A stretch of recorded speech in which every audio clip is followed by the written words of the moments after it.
Good morning, everyone. I hope you all are awake and alive on this lovely day because this is probably going to be such an encouraging and inspiring message from my brothers from another mother, Timothy and Jacob.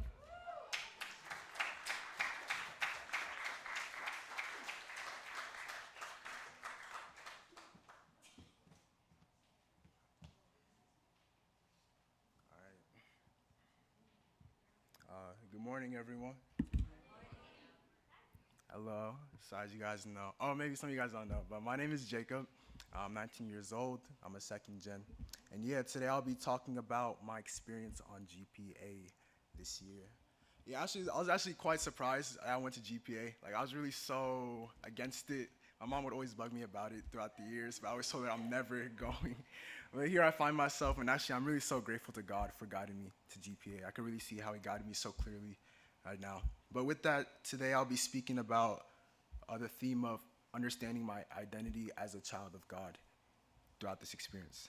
So with that, before my life of going to GPA, actually life was pretty hard. High school was one of the lowest points of my life, as I was struggling with this secular value system that I developed. I was really struggling with knowing who I am as a second gen, as I received so much. I felt it was such a burden, as I received so much judgment and pain for not relating to these secular ideals in school, as I never did drugs or these fallen secular things. I could never relate to it. But of course, with that, you'd face a lot of judgment, and I always felt different from these other kids. So with that, I really never understood why I was suffering. It felt like I was suffering for following God's ideals. Like, why was I going through this? And while the other kids seemed to be having the time of their lives doing secular things. So with that, also with the life of faith, I really never understood it. It was more I did it out of obligation, just following what my parents did, like praying, doing Hundake, divine principle studies, things like that. But it was never out of my own desire. So with that, what really inspired me actually to go to GPA was seeing my mother, how she was really devoted each and every day, waking up for morning devotion, investing in her tribe, continuously serving in the household, even when no one else was serving, and just how happy she was. I mean, I'm even hearing around the church, like you guys call her a saint. I'm like just so shocked. But yeah, just seeing how she held herself too, and along with the investments of other youth leaders like Reina, Kwanji, Ethan, so many more, and also you first gen. It really inspired me to want to have my own personal reason why I want this life of faith, because I really realized I didn't understand what this life of faith was about. So with that, I decided to take a year off to really discover what this movement and this church was about. And when I went there, I really realized I knew nothing about this. I knew nothing at all that I thought I knew. The first thing, as you guys know, we fundraise a lot. And oh my God, fundraising was a struggle. I don't know how you first gen did it, but just for 3 months, I only did it for about like what 3 months I think in total. But I was struggling so much with just facing myself and my fallen natures I see coming out, like how to love these people, how to let go of myself. It was so hard because I had this secular value system built up, and I just wanted to protect myself and not want to feel judged by people, as I care so much about what people thought of me, because I felt like a beggar, like going out there, like every day asking people for money, and along with that, also it was just such a struggle to let go of myself each and every single day. I mean, I could fundraise, but I wouldn't approach people, and I couldn't feel God. I didn't understand why we were fundraising for so long, and this would repeat after condition and condition, and it just felt like I couldn't break through in my relationship with God, and I felt like there was really no hope. Even after coming back to workshops, I felt so much like self-accusation, like I couldn't break through, as everyone was having these amazing experiences with God, and I was just wondering, is this life of faith really for me? Is there any hope? And then coming back too was a huge wake-up call for break. I don't know if you guys remember, but I shared a small testimony on winter break. I came back, and actually I was at my lowest point at this stage. Like, yeah, I couldn't break through my relationship with God. So I was just so miserable at home. I didn't know what was going on. I felt like I didn't grow at all. After 4 months on GPA, I felt I was the exact same person I was before, still closed off, um, not having a strong desire for this relationship with God, or understanding this movement more. So with that, seeing myself, I was really redetermined to really break through in my relationship with God, as I wanted to really discover purpose in my life and knowing really what is this movement about. So I decided I was going to give my 5%, give my 100% for this next year, because I felt like knowing myself, I could have done better at the start. So With that, we actually went to an overseas mission trip. I was chosen for Benin, Africa, which is a small Western African country located on the West Coast. And with that, we were going to schools giving character education, and I got the experience to actually give a lecture to classrooms.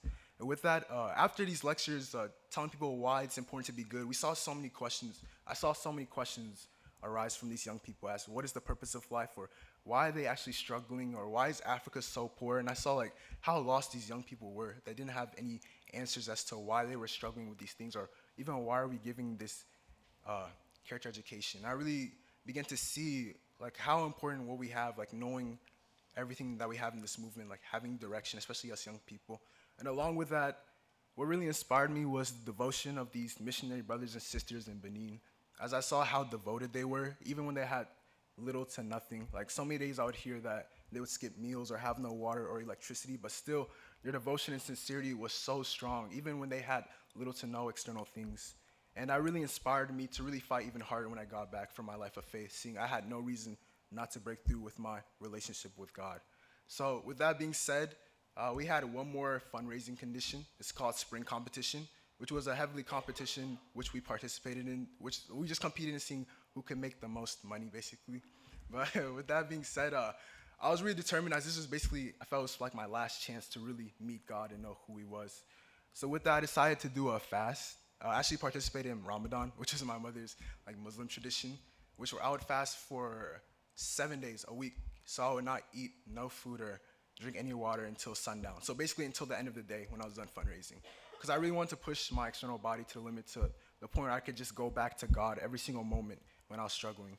So then I decided to also completely kill myself, my old self as well, like taking all the embarrassing things that would happen or all the persecutions, because I was actually really challenged as I see this movement got persecuted a lot. I was meet people on the front line, even ex-members that were part of the movement talking about how they felt so much pain, or they felt it was brainwashing, or even just seeing the outer perspective of what this movement was about. It really had me questioning, and my faith was challenged. But along with that, seeing the way people treated you as well, as we fundraised in California and a lot of the rich areas, and I got to see the reality of this world today. Like the rich people, many of the rich people did not really care about you. Like they treat you like dirt.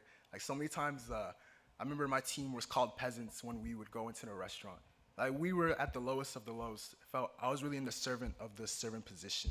But it was really a humbling experience. I was actually so grateful for this, like really being able to experience God's heart. I was able actually to connect for the first time. And even with this fast, God gave me so many more experiences as well. I remember there was another experience that really stuck out to me. This man named Mr. Enrique.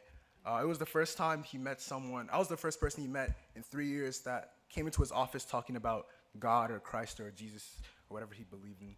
And with this, I saw a reflection in myself of who I would become if I was to choose this secular world. He was 20 years old, and he told me he didn't want to go back to his old life as he just got back on this life of faith journey. And he's part of this, doing this secular activities, or how do I say it? He's looking for happiness in the wrong places for almost 20 years, and still he couldn't find that true happiness. And he said when he came back to church and started his life of faith journey is where he could truly see that he could really feel true happiness, and that this was really the true way. So I really felt that, understanding that, I saw that this movement and this life of faith really was the true way to happiness and this way of life. And with many more experiences, I finally was able to break through in my relationship with God and even fundraising as well. And along with that, I decided I wanted to do a second year of being a captain going into missionary work. So with that, for training, we went to Albania for witnessing. And I don't know if you guys know, but I told my mom I hate witnessing so much. I dreaded it. I never wanted to do that. My mom would always call me each time, like coming back from GPA, like, let's go witnessing. I always rejected it, but here I was really able to face myself even more. And I don't know if you guys know, but in Albania, there's not much black people. So I was like a rare being going over there. So going over there, like walking across the street, like everyone would look at me. Like everyone would just stop what they're doing. Like I'll go walk past the restaurant and then everyone just stops eating and everyone's staring at me, like getting up from the tables. I'm just like, it was so uncomfortable because I felt like I was being judged, like these eyes of judgment. Like, what is this? I can't focus on my mission of witnessing. So with that being said, I decided to take a chance, a different direction, and trust in my able figure and really being open to him. This is the first time I actually trusted someone, being vulnerable. I've only been vulnerable with my mom, but I wanted to try someone else in the movement. So I really was able to unite with my able figure, and I received so much of God's love, so much parental love. Like the way he guided me, he didn't judge not a single thing, but actually embraced me. And I really felt God through this, as he understood my struggle. And with that, as I united with him, I was able to really focus on the mission of witnessing. And with that, I saw God help me bring in so many guests for some reason. And with these many guests, I was able to see myself in so many of them, especially with this one boy. I saw himself struggling with this secular environment. As I know, it's not easy. But I know he was a really good kid, and he's really striving to be better. But he didn't know why he experienced so much pain and suffering too, as he was a waiter too, and so many people would treat him wrong. And I just felt so sad for him, like each day. This is my first time actually letting go of myself and investing into someone, like a guest, as I really wanted him to understand this truth. And I remember just praying, doing conditions, and then seeing him continue to come to the center, like bring me so much joy, and seeing how he's constantly trying to change himself, even though he's been in such a secular environment for so long. And with that, also was able to witness how other young people were transformed through this new truth. I really never understood divine principle, as you guys always talked about this truth. I always had this book in front of me, but I really couldn't understand it. But really able to experience seeing people that I've never heard this truth before, like young people being brought to tears, it really woke my eyes up to that this is really the truth. And it gave me more conviction to want to study this and want to share this with others once I get to that level. But yeah, I also got to see the state of young people as well. As we approached mainly young people in Albania, like so many of them were lost. When we would approach them in the streets, we would ask them questions with surveys, and many of them were asking, what is the purpose of life again? And I really was able to see the state of the world of young people as well. They don't have much purpose. Like many people just think going to college, making money, and then that's it. But really able to see our position as second gen, or in this movement, that we have a purpose to really bring joy to God, seeing we have a direction more than this material world, like more than the world today, but in the spirit world as well. Like after this life, what is there? So with that, I was able to grow my conviction and really understand my value as well as a child of God. And along with that, what really inspired me too was able to see leadership from such young members of the center. These girls, these little sisters, they're like, I got so close to them, they're like my little sisters, but they're like 14 and 16, and they weren't even members, but they were witnessed to on the street, and they were now going out witnessing to other young people at such a young age. Like right after school, every single day, they'd come to the center and go out witnessing, bringing in children, taking care of guests. And it really amazed me at such a young age, even though they weren't in the movement, what could bring them this conviction to want to share this. So with Albania, I really experienced such a life-changing experience on what it really means to be a leader and how valuable what we have is.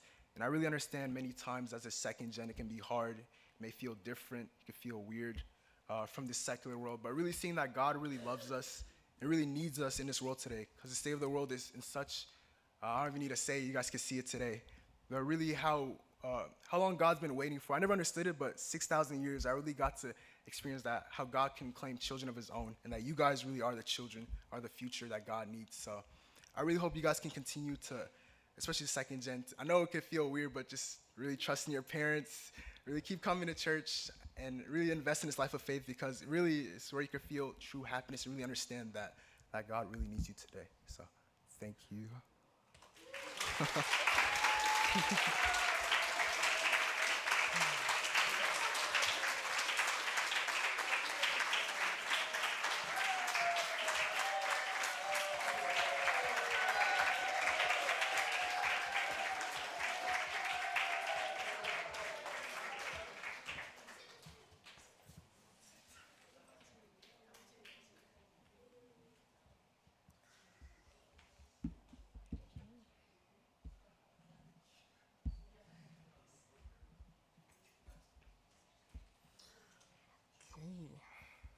Hello, everybody. All right. Yeah. Let's see. Yeah. So, sorry. I don't like what's it called? It's public speaking, so bear with me here. But yes, I think thank you. Yeah.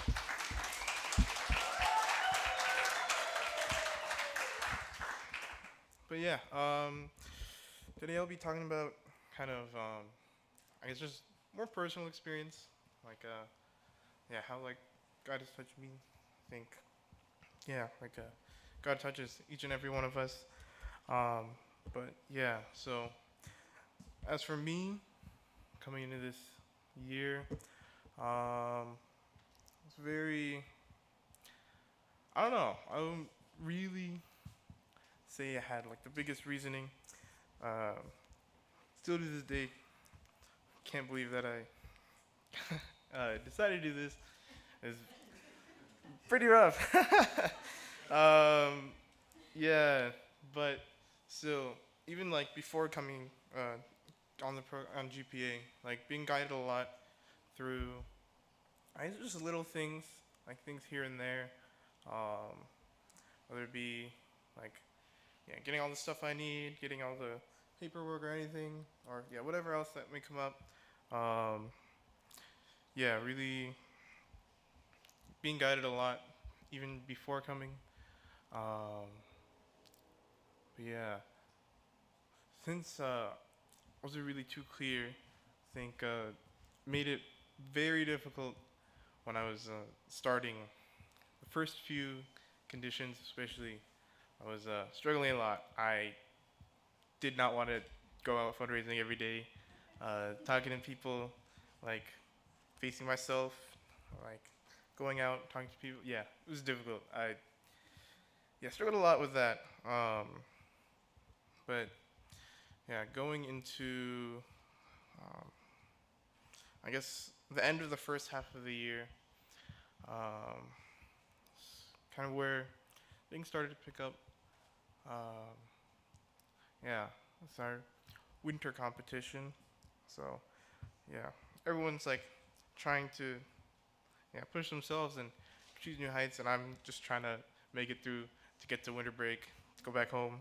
Um, but um, um, yeah, some way through it, I think started to realize how much,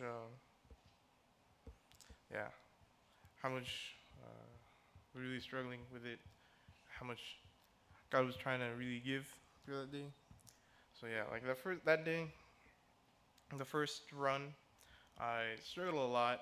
Um, yeah, just kind of asking God why, like what am I doing out here, and like do I even bother?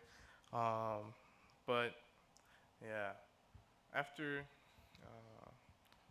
talking a bit to my captain, uh, like realized just to I guess try and commit or try and go out and really do something.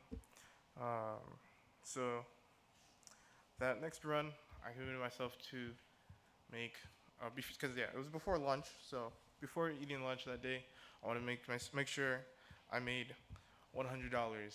And so I'm going through my area, and reached the last place after before like the parking lot they were eating lunch in, and like as I was heading over to the van, like I counted everything up, and I realized I had exactly like I think it was exactly $99. And I was like, man. So I was like, all right, I made this promise. So I ran around the parking lot a little bit and like just like trying to get like literally $1, like asking anyone for like literally anything. But yeah, like realizing that yeah, God has a sense of humor too. It was a pretty funny experience. But yeah, I think later that day too, had a run where I was going place to place, and I went to this like Mexican bakery slash restaurant, and the guy there offered me some food. And usually we were told to like, you know, don't like take things or don't like while you're fundraising, like your one mindset mission. So yeah, I was like, nah, first, and then he hit me with this, hit me with, um, you know, when God's trying to offer you something, you should really be grateful and accept with like open arms. and yeah, not try to like reject God's blessings because He's always trying to give us so much stuff, and it's our job just to receive it and be grateful. And so I took that burrito. um, yeah. um, but yeah, no, that was. I think yeah, that day was a day with like a lot of things, like realizing how much God was really trying to give and God was really trying to show through each, like even the little things in life, um, like yeah, guiding us um, in ways that we don't know, but always trying to yeah give and yeah have a yeah ha- make us happy basically. Oh, and after after that experience, um, my so our captain sometimes texts us like encouraging God's words to like help us keep going. And like literally like 5 minutes after that, our captain said something about I forgot the exact words, but it was like you must learn to stretch your heart so you can receive more from God. And like I was like, yeah, well, I've been receiving from God, all right. So yeah, but yeah, that the entire condition was a lot. I think yeah, receiving a lot from the people. Um, yeah. Then this other thing, this other competition, spring competition. Um, yeah, I was kind of trying to. Um, I was struggling with whether I wanted to go home or what to do, whether I could keep going. So yeah, at the start of that day, we always start off the day with indicating prayer. So during the prayer, I yeah, I just asked to like really receive an answer, like yeah, like something where I like had to completely believe. Um, yeah, and so that day was with Super Sub. So we have like our captains, and then we have our IWs who kind of take care of our captains, who take care of us. So yeah, that day I was with our IW, um, and yeah, really, I just went out. So small town, just me and him dropping me off, and yeah, that day it's really it was a lot. um, just received a lot of yeah love from people, a lot of encouragement. Um, yeah, people telling me to keep going, which first I thought was externally with like fundraising and stuff like that, but I realized like yeah, keep like pursuing this yeah life of faith, keep like investing into this um, through another year, and yeah, um, and past that, like I was asked, I was fundraising through the day, and then there's one point where I was asked, um,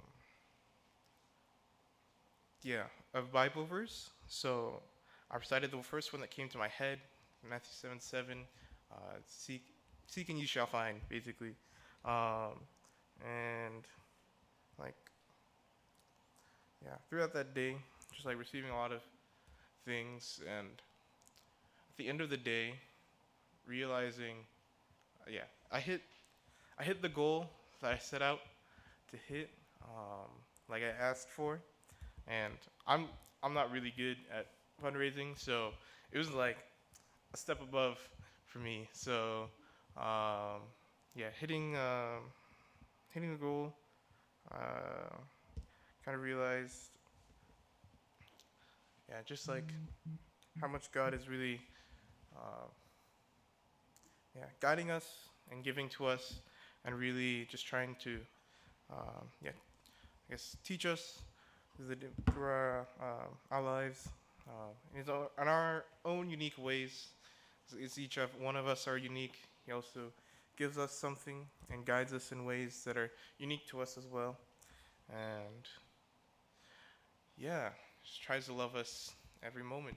So that's about it. Thank you.